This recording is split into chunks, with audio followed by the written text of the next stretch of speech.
Nesse vídeo eu vou trazer para vocês quanto recebo e quanto vou receber a título de dividendos com 3.600 ações de Copel que eu detenho na minha carteira e também comentar um pouquinho a respeito da companhia. Então vamos ao vídeo. Salve, salve investidores! Como é que vocês estão? Sempre lembrando que antes de continuar você clica no botãozinho vermelho de inscrever-se para ajudar esse canal, tá bom? E Copel CPLS 6, que são as ações preferenciais classe B que eu detenho na minha carteira, que são as mais líquidas entre as classes de ações da Copel. Ela é a quarta maior posição da nossa carteira, ficando atrás de Banco do Brasil, depois de Taesa, depois de Transmissão Paulista.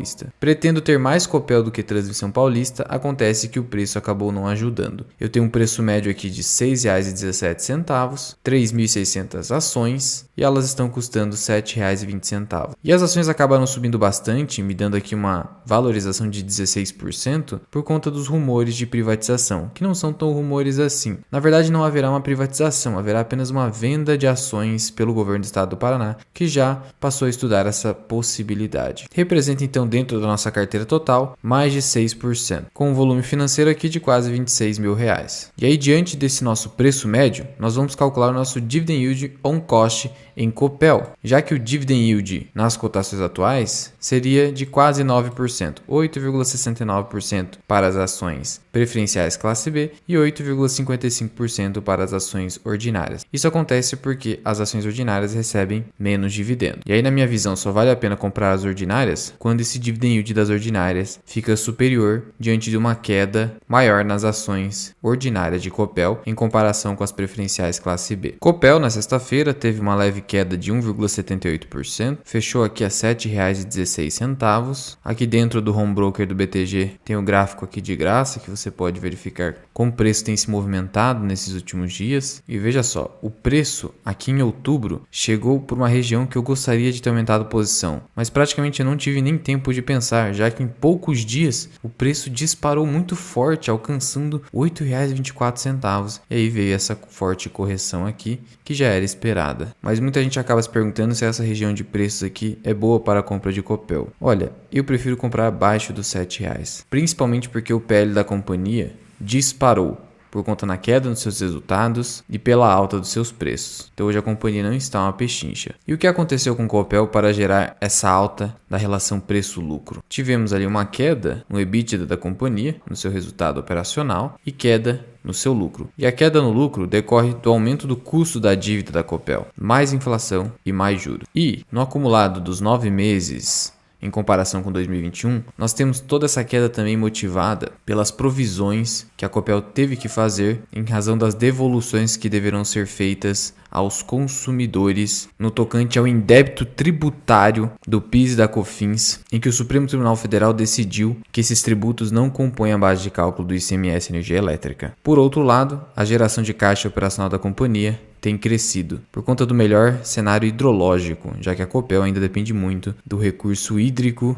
nas suas operações, mas isso tende a mudar com as mais novas aquisições que Copel tem feito, se posicionando ali como o segundo maior player de energia eólica no Nordeste. E a mais recente aquisição foi ali dos complexos eólicos Aventura e Santa Rosa e Novo Mundo, com um enterprise value de 1,8 bilhão. Dessa forma, eólicas passaram a representar 17% da matriz da Copel, passando a ser uma receita relevante da empresa. Sendo que a companhia tem aumentado seu programa de investimentos, inclusive ela fez aquelas aquisições com custo de dívida muito baixo, IPCA mais 3%, então realmente há um spread muito interessante com uma TIR aí superior a 10%, uma TIR real de 10%. Então é esperado que a aquisição de Copel de fato traga muita rentabilidade para a empresa e consequentemente para os acionistas. Vale ressaltar que a dívida da companhia não tem exposição cambial, isso aqui é positivo, já que dá mais segurança na previsibilidade dos juros. A alavancagem financeira da companhia acabou subindo, mas ainda assim abaixo de 2 vezes seu EBITDA, está controlada apesar dos grandes investimentos, e ela recentemente fez uma proposta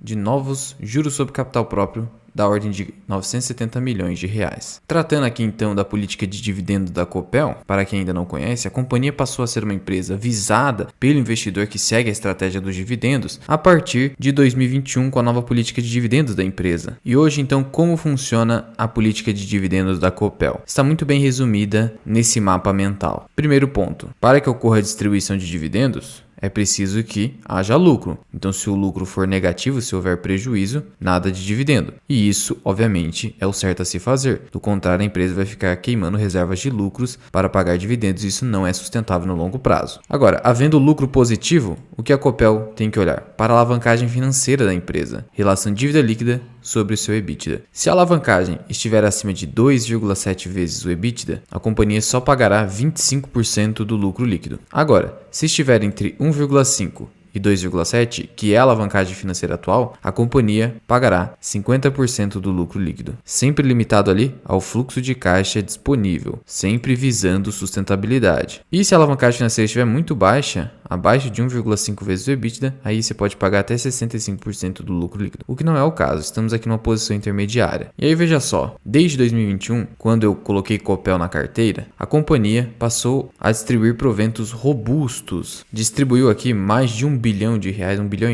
no começo de 2021, depois distribuiu mais uma bolada aqui, da ordem de R$ 1 bilhão em abril de 2021. Em setembro distribuiu outro provento. Final de 2021 houve ainda ali um quero-quero de alguns milhões de reais. Em 2022 distribuiu quase 1,4 bi e agora a nova proposta de 970 milhões de reais em juros sobre capital próprio. Dessa forma, a Copel, as ações preferenciais classe B, pagaram no ano de 2021 R$ 1,31 por ação. Se você pegar 1,31 e multiplicar pelas minhas 3.600 ações, isso dá R$ 4.716. Meu custo médio de aquisição foi do que? 6,17 vezes 3.600, R$ 22.212. E aí então, dividindo-se aqui os proventos de 2021 pelo meu custo médio de aquisição total, temos um dividend yield da ordem de 20%. Foi excepcional 2021. Agora vamos olhar para 2022. A companhia inicialmente trouxe aqui um dividendo de 51 centavos por ação preferencial e agora mais esses 970 milhões de reais de JCP, de tal modo que a companhia vai entregar ali algo em torno de 89 centavos por ação em 2022. Dessa forma, 89 centavos vezes 3.600 ações, R$ 3.200, dividido pelo meu custo médio de aquisição, que é 22.212, você tem um yield on cost aí de 14%. Agora, se eu tivesse ali Copel no preço atual de R$ 7,20, meu custo médio seria de 26 mil, vamos colocar aqui. Aí eu dividiria esse provento por 26 mil, eu teria um yield de 12%. Veja a diferença, ainda assim uma remuneração excelente. Até então, já recebi R$ 2.193 de Copel nesse ano. Essa proposta de JCP ainda vai ser levada à apreciação na Assembleia Geral Extraordinária da Copel, que vai acontecer ali na segunda-feira, dia 21 de novembro. E as ações serão negociadas ex-proventos no dia 22 de novembro, quando então você, mesmo sendo dono das ações, não terá mais direito a receber esses proventos. Dessa forma, você percebe que meu yield on cost em Copel, mesmo com a redução dos dividendos em razão da alavancagem financeira da companhia ter subido acima de 1,5 vezes EBITDA, segue aí superior à Selic, acima de 13%. O mesmo está ocorrendo com as minhas ações de Banco do Brasil, por exemplo, bem como de Taesa. Em relação às classes de ações, como eu falei para vocês, as CPLS6 são as ações mais líquidas do que as ações ordinárias, só que as ordinárias estão com um yield mais baixo atualmente, por isso prefiro as preferenciais classe B. Apesar disso, a relação preço-valor patrimonial das preferenciais está em 0,94 e das ordinárias 0,87. Se você segue esse múltiplo na sua análise de investimento, então a ordinária está mais barata, mas a diferença hoje está bem pequena, de tal modo que qualquer uma das duas que você for comprar, caso você não priorize a liquidez, faz todo sentido. Lembrando que a preferência é sempre pelas ordinárias, já que elas de fato te dão a condição de sócio efetivo da companhia. O preço teto da companhia, segundo o critério do Bazin, seria de R$ 18, só que isso pensando no yield de apenas 6%. Se a gente pensar aqui nos 89 centavos por ação de Copel, pensando no yield de pelo menos 10%, você divide por 0,10, você tem um preço teto de R$ 8,90. Para o longo prazo, comprar Copel a R$ 8 não há grandes problemas, mas para longo prazo, eu prefiro comprar abaixo dos R$ 7. A gente vê que a partir do governo Ratinho, a evolução dos dividendos da companhia é notória. Olha só como a companhia não distribuía nada de dividendos antes da gestão Ratinho, que ainda bem foi reeleita, então é provável que o ciclo de investimentos e dividendos com valorização dos acionistas em Copel continue para os próximos 4 anos. Historicamente, a companhia foi bastante rentável. Nessa comparação dos últimos 10 anos envolvendo Ibovespa, índice de Small Caps, IFIX e IDIV, venceu do IDIV e do Ibovespa com folga e quase alcançou o IVBB11, que considera a variação do dólar mais a variação da bolsa norte-americana S&P 500.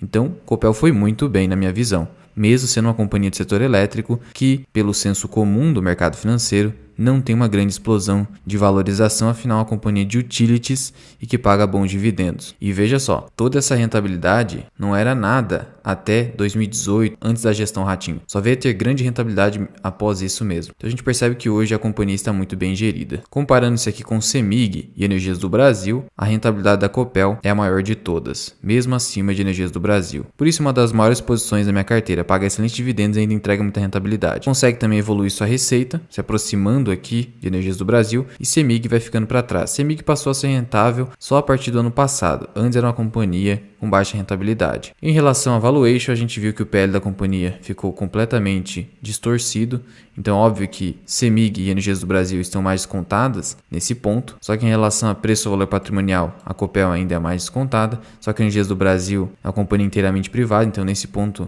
na minha visão, ela acaba sendo mais barata. A margem líquida da Copel acabou caindo por conta do seu custo de dívida. E aí, então, hoje, vence aqui como indicador de eficiência Energias do Brasil. O ROI também é Energias do Brasil, que não tem dívidas e mesmo assim tem um ROI excelente, tem um ROI sustentável. E crescimento de lucros aqui é a CEMIG, que antes não dava muito lucro e depois a própria Energias do Brasil, que é uma companhia que segue no meu radar e muito provavelmente vou acabar colocando na minha carteira, porque hoje, entre elétricas de fato baratas na nossa bolsa, só temos ali, por exemplo, CEMIG, AS Brasil, que já aumentei posição, a Alupar não está tão barata assim, mas também não está cara, e temos Energias do Brasil, que para mim aqui talvez seja uma das mais baratas hoje. E se você tiver interesse em se utilizar do BTG Pactual, que é a corretora que eu estou utilizando atualmente, eu migrei da Clear para o BTG, eu vou deixar um link aqui na descrição, uma corretora que tem um atendimento mais personalizado e que você consegue corretagem grátis caso você seja membro do canal e ainda não seja cliente do BTG. Ainda eu te convido a ser membro do canal associado Mirai. Você tem aulas exclusivas, por exemplo, a última que eu acabei publicando sobre indicadores da análise fundamentalista foi sobre o indicador EV/EBITDA e o Earning Yield. Trago também lives semanais em que eu tiro dúvidas com vocês e comento aqui sobre o que está acontecendo no mercado. Você pode cancelar a qualquer momento. No geral, então, você percebeu que investindo aqui R$22 mil,